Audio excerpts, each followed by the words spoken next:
ওইভাবে আইসক্রিমের দিকে তাকিয়ে তাকিয়ে কি দেখছিস রে? দেখছি না, ভাবছি।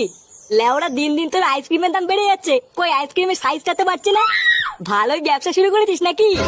আরে এইগুলো কি আমাদের হাতে নাকি? এইগুলো তো কোম্পানি ঠিক করে দেয়।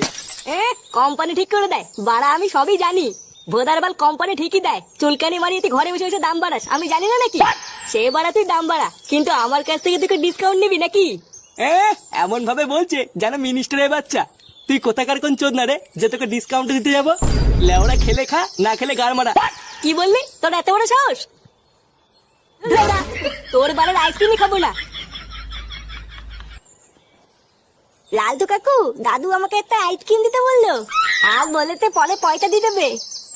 লেওরা আইসক্রিম খাবে? পাড়ার বল আর কোনো দোকান পাস না?